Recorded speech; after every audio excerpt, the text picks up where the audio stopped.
안녕하십니까. 이시영TV의 이시영입니다. 우리가 지난주부터 이 강북 삼성병원의 신영철 교수를 모시고 중독에 대한 이야기를 하고 있습니다.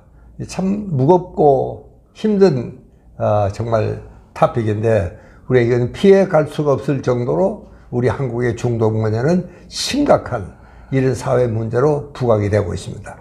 그래서 지난 시간에는 그냥 인문 정도로 이야기를 했지만 이번 시간에는 우리가 술을 중심으로 한 이야기를 다시 신영철 교수 모시고 좀 더 자세히 들어보도록 하겠습니다. 어서 오십시오, 신 교수. 감사합니다. 술, 이게 좀 이렇게 긍정적인 측면도 있잖아요, 우리가 사실은 술이라는 게. 예. 당연히 그렇습니다. 예. 술은 적당한 용량일 때는 긴장을 줄여주는 효과가 있죠. 그렇죠. 그래서 편안해지니까 이제 속에 있는 이야기도 잘하게 되고, 특히 우리 문화에서 술은 인간관계의 윤활유 역할을 하는 게 사실입니다. 그렇죠. 정도만 과하지 않다면 꼭 부정적으로 볼 필요는 없을 것 같습니다. 특히 대한민국 남자들은 평소에는 둘이 이렇게 대화를 잘 못하지 않습니까? 술만 들어가면 이제 긴장이 줄어들고 통제력이 좀 풀리니까 온갖 이야기를 하게 되고 친밀감을 주는데 그렇죠. 약간의 도움을 준다, 이렇게 볼 수가 있겠습니다. 그렇죠. 이 남성 문화에 대한 이야기는 이게 아마 술이 상당히 큰 역할을 하고 있고, 우리가 흔히 뭐 연애 정치다, 연애 사업이다, 우리는 어쨌든 술 한 잔에 들어가야지 뭔가 이야기가, 껄끄러운 이야기도 풀리게 되는, 이제 이런 것도 우리 한국의 문화적인 특성과 관련이 있는 것 같습니다. 술 자체가 인간의 뇌를 흥분시키느냐 억제시키느냐 우리는 보통은 당연히 인간의 뇌를 흥분시킨다고 믿게 되죠. 그러나 사실 술은 인간의 뇌를 억제시키는 역할을 합니다. 그렇죠. 아니, 그럴 리가 있나. 술 마시면 개가 되는데 억제가 돼서 개가 되는 겁니다. 그래. 인간의 뇌에는 원래 억제 센터가 있죠. 제가 만약에 길을 가다가 막 기분 나빠, 그래서 한 대 때리고 싶어. 때리면 안 되죠. 아, 나 때리면 큰일 난다. 나 스스로를 억제하는 센터가 브레인에 있지 않습니까? 그걸 안 때리는 거예요. 근데 술이 진탕 취해가지고 길을 가는데 아주 뭐 기분 나쁜 일이 벌어졌다. 그냥 날려버리지 않습니까? 그렇죠. 술이 인간의 뇌에 있는 억제 센터를 억제해서 탈억제 개가 되는 것이죠, 이제. 그렇죠. 그래서 모든 사고의 60%가 술 때문에 일어나는 이유가 바로 여기에 있는 겁니다. 그렇죠. 근데 적당한 술일 때는 긴장을 줄여주니까 그 통제력이 풀리는 것이 때로는 도움이 될 때가 있는 거죠. 그동안 막 누르고 억제하던 것이 술이 긴장을 줄여줘서 더 이야기를 많이 하게 되고 속에 있는 이야기를 하게 되고 이렇게 하면 이제 사랑의 고백, 친밀감이 높아지고 속에 숨겨져 있던 용기도 좀 생기게 되고 적절한 술은 그런 역할을 하지만 그 단계가 넘어서게 되면 사고 위험성이 이제 커지게 되는 거죠. 이게 참 정말 옛날에는 경찰관만 보면 괜히 죄지은 갖고 떨리고 이렇거든요. 근데 요즘 이 술꾼들 보면 뭐 파출소 안에서도 이야, 저 무슨 간대로 저러는지 정말 참, 그게 바로 이제 억제가 안 되니까, 조절이 안 되니까. 그 사람이 술을 깨면 어떻게 될까 생각해 보십시오. 그러니까. 얌전하고 조용한 사람이. 그러니까 많이 평소에 눌러놓고 억제된 사람일수록 술이 많이 풀어지죠. 폭발하는 거예요. 이 격차가 커지니까 완전히 다른 인간이 되어버리는 겁니다. 술은 친구들하고 재밌게 한 잔씩 하는 것이지. 그렇지. 절대로 통제력이 풀리는 사람은 술 마시면 안 되는 이유가 바로 여기에 있는 겁니다. 그렇습니다.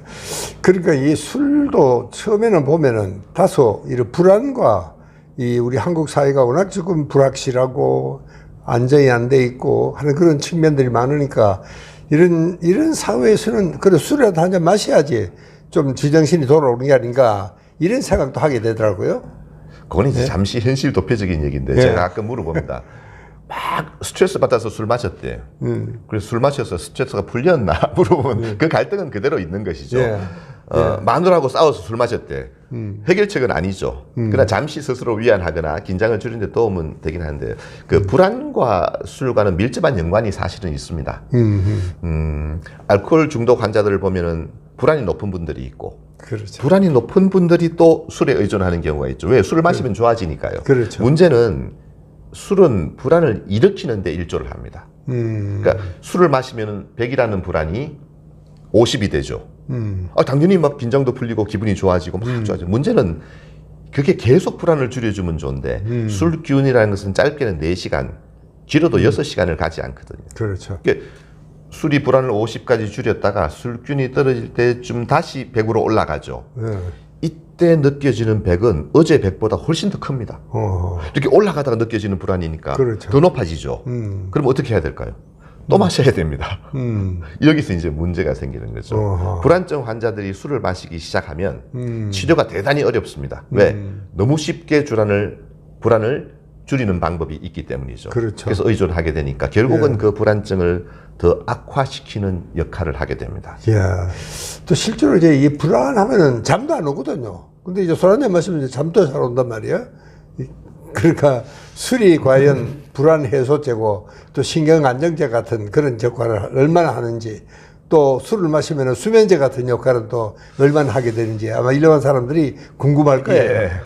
실제로 술은 예. 신경 안정제와 거의 같은 역할을 합니다. 뇌에서 붙는 사이트가 같습니다. 예. 사실은. 그런데 질이 아주 나쁜 약이라고 생각하시면 됩니다. 술 마시면 잠이 잘 온다고 말씀하셨는데 예. 그거는 맞는 말이기도 하고 틀린 말이기도 합니다. 술이 긴장을 줄여주니까 얼른 잠드는 것처럼 느껴질 수가 있죠. 우리가 잠을 자기 위해서는 몸과 마음이 완전히 릴렉스가 돼야 됩니다. 그렇죠. 술이 출발할 때 약간의 도움을 줄 수는 있지만 불행하게도 인간의 잠이라는 것은 1단계부터 4단계까지 있습니다. 1, 2단계의 얕은 잠과 3, 4단계의 깊은 서파 수면이 있는데요. 이 술이 안타깝게도 3, 4단계의 깊은 잠을 박탈시키는 역할을 합니다. 그러니까 얼른 잠은 들었지만 깊은 잠을 자지 못하고 1, 2단계를 자게 되죠. 그리고 한 4시간 정도 되면 술균이 떨어질 때 깨게 되죠. 깨게 되죠. 선잠을 자게 됩니다. 잠의 질이 뚝 떨어지게 됩니다. 그렇죠. 낮에 꼬박꼬박 졸리죠. 밤에 잠이 올까요? 안 오죠. 어떻게 해야 될까요? 또 마셔야 됩니다. 어제보다 더 세게 마셔야 되죠. 예. 결국은 술은 잠에는 아주 쥐약이라고 생각하시면 됩니다. 차라리 약을 먹고 자는 게 술 먹고 자는 것보다는 훨씬 더 이득이라고 그렇죠. 생각하시는 예. 게 맞습니다. 그런데 사실은 술을 많이 마셔서 잠이 온다 그러면은 그거는 약물 중독 상태나 다르지 않거든요. 그게 정상적인 수면은 아니잖아요, 그게. 맞습니다. 예.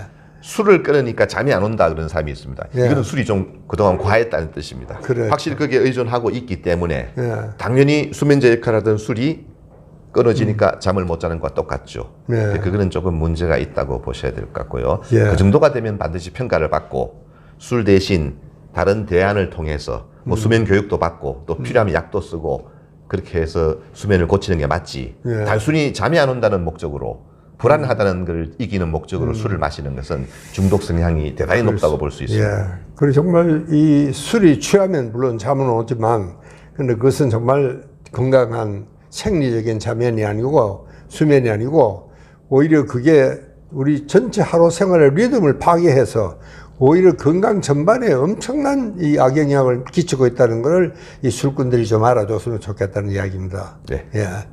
그러나 이게 보면은 우리 한국은 술을 안 마시면 안 되게 돼 있는 것 같은 느낌이 들거든요. 예. 모이면 마시잖아요, 일단은요.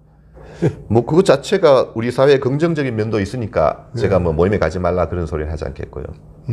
정말로 중독 성향이 있다든가 정말로 술을 끊어야 될 만큼 문제가 있는 사람이라면 가능하면은 기회를 박탈시키는 게 맞습니다. 우리가 의학적으로는 고위험 상황 피하기라고 이야기하는데요. 사회적인 기술 훈련을 가르치죠. 내가 정말 술을 끊어야 해. 술을 마시면 안 돼. 그럴 때 이제 모임에 갔는데 이 박사님이 어이 신 교수 술 한잔 하지. 그러면 아 제가 술을 못 합니다. 뭐 제가 요즘 간이 나쁘고 어디서 예. 치료를 받고 이런 이야기를 이제 하기 시작하면 그렇지. 3분 뒤에 건배를 하고 있습니다. 볼 예. 것도 없습니다. 예. 우리 문화에서는 예. 그 상황에 가서 내가 조절하지 이건 거의 불가능합니다. 왜냐하면 그렇죠. 내가 안 마시는 자체가 이 술꾼들의 문화를 지금 무너뜨리는 거니까. 그렇죠. 저 때문에 분위기 다 나빠지는 거잖아요. 예. 안 그래도 마시고 싶은 욕구가 예. 속에 있는데 예. 자꾸 이야기를 하다 보면 예. 당연히 거기에 넘어가게 돼 있죠. 그래서 저는 그렇죠. 정말로 술을 끊어야 되거나 정말로 이유가 있어가지고 술을 멀리 해야 될 경우는 할 수 있다면 그 자리를 안 나가는 것이 첫 번째입니다. 첫째는 예, 고위험 상황을 피하는 게 예. 제일 좋죠. 내가 왜 안 마셔야 되는지 못하는지를 설명을 하고 있다는 뜻은 이미 마실 준비를 하고 있다는 뜻이다. 그렇게 생각하시면 오히려 맞을 것 같고요. 예. 뭐 어쩔 수 없이 나가는 경우는 뭐 할 수 없지만 예. 가능하면은 내가 피할 수 있는 자리라면 급성기 때는 예. 피하는 게 최선의 방법이라고 할 수 있겠습니다. 신 교수는 그 기업 정신건강연구소니까 기업에서도 이제 회식 문화를 바꾸자. 이런 그 운동이 이제 많이, 삼성에서 특히 먼저 시작을 했잖아요. 예. 나는 그런 것은 참 굉장히 아주 고무적인 이런 일이다. 이런 생각이 정말 들더라고요. 폭탄주를 금지하고, 예. 1차만 하고, 1차만 하고. 9시 이전에 집에 가자. 예. 이게 이제 문화적인 그 기업들의 운동인데요. 예. 그 나름 의미가 있는 것 같습니다. 예. 그리고 요즘 이제 확실히 사람들이 건강에 대한 개념이 옛날보다는 많이 좋아진 것 같아요. 뭐 술 자체가 우리가 부정적이다 그렇게 말할 필요는 없을 것 같고, 우리가 또 술 마시지 말자 저는 그런 얘기를 하고 싶지는 않습니다. 술이 중독이라는 것은 결국은 이 물질이 나에게 건강 이로운가 해가 되는가 하는 문제거든요. 예. 그술 마심으로써 긴장도 좀 줄고 인간관계도 친밀해지고 사회적으로 더 부드러워진다면 그것 자체는 긍정적으로 물론 작용할 수 있습니다. 그러니까 그 단계를 넘어서서 우리가 술에 의존한다면 예. 이건 말고는 내가 정말 다른 대안이 없는 게 아닌가. 예를 들면은 집에 갔는데 참 아이들과 노는 게 재밌고 예. 아내와 재밌고 예. 일이 재밌고 친구들과 재밌고 그런 친구가 밤낮 술만 마시겠습니까? 그렇죠. 다른 대안이 없다는 뜻이거든요. 예. 내 술 밑에 들어있는 이 정서적인 다른 부분에 문제가 있는 것이 아닌가 한번 의심해 봐야 되고 예. 세상이 더 재밌어졌으면 좋겠습니다. 예. 쉽게 말하면 불행해서 중독에 빠지고 중독에 빠지니까 또 불행해지는 거거든요. 친구도 없고 재미없고 근데 술만 마시면 기분이 좋아져. 그런데 이 술을 마시다 보니까 가족 간의 갈등이 생기고 일도 잃게 되고 문제가 생기고 또 불행해지고 그러니까 또 술을 마시게 되고 이런 악순환이 벌어지니까 우리 가정과 세상과 사회가 좀 더 재밌어지면 뭐 자연스럽게 술 중독은 줄어들 것 같습니다. 이제 그게 심해지면은 까지 이어지잖아요. 요즘 공황이라 그러는데 그것도 아마 술하고도 밀접한 관련이 있는 게 아닌가 이런 생각이 들더라고요. 예, 그것도 어느 정도는 사실입니다. 예. 물론 뭐 술 때문에 우울해지고 우울증에 술을 먹고 이것도 있지만은 술이라는 것은 아주 복잡한 요인들이 작용하는 것이죠. 쉽게 말하면 이런 겁니다. 죽고 싶다는 생각이 있다고 죽지는 않습니다. 대한민국 국민에게 평생 살다가 죽고 싶었던 적이 있느냐 물어보니까 15%가 예라고 대답합니다. 정말 죽으려고 해본 적이 있느냐 1%입니다. 그중에 실제로 돌아가신 분은 정말 적죠. 문제는 술이 이 생각을 행동화하는데 일조를 하게 되는 겁니다. 용감해지는구나. 그렇죠. 죽고 싶다고 뛰어내리지 않죠. 그렇죠. 우리가 급도 나고 또 그렇게 하면 안 되니까. 그런데 이 술을 마시게 되면 내가 가지고 있는 충동성이 행동화하는데 일조를 하게 되죠. 그래서 실제로 시도한 분들 보면 거의 60% 이상이 음주 상태에서 시도를 하게 되죠. 그러니까 술이 일종의 트리거 효과, 방아쇠를 당기는 효과를 가지고 있다. 그래서 정말로 우울증이 있거나 불안증이 높거나 죽고 싶은 마음이 평소에 이런 분들은 술이 그것을 행동화하는데 촉매로 작용한다 하는 것을 알고 있어야 됩니다. 그래서 가끔 친구들이 막 이렇게 죽고 싶다고 막 힘들어하는 친구들에게 술 한 잔 마시고 집에 보내면 이제 행동화 해버리는 경우가 있죠. 절대로 그것은 금물입니다. 그건 금물이다. 네. 함께 마시는 사람들의 동료 의식이 정말 이 사람으로 하여금 그런 엄청난 일을 저지르지 않게 예방하는 것은 함께 술 마시는 사람들이다. 저는 그래서 그 동료 의식이 굉장히 중요하다 하는 그런 생각을 정말 오늘 하게 돼서 오늘 신 교수한테 많은 걸 배웠습니다. 감사합니다. 예.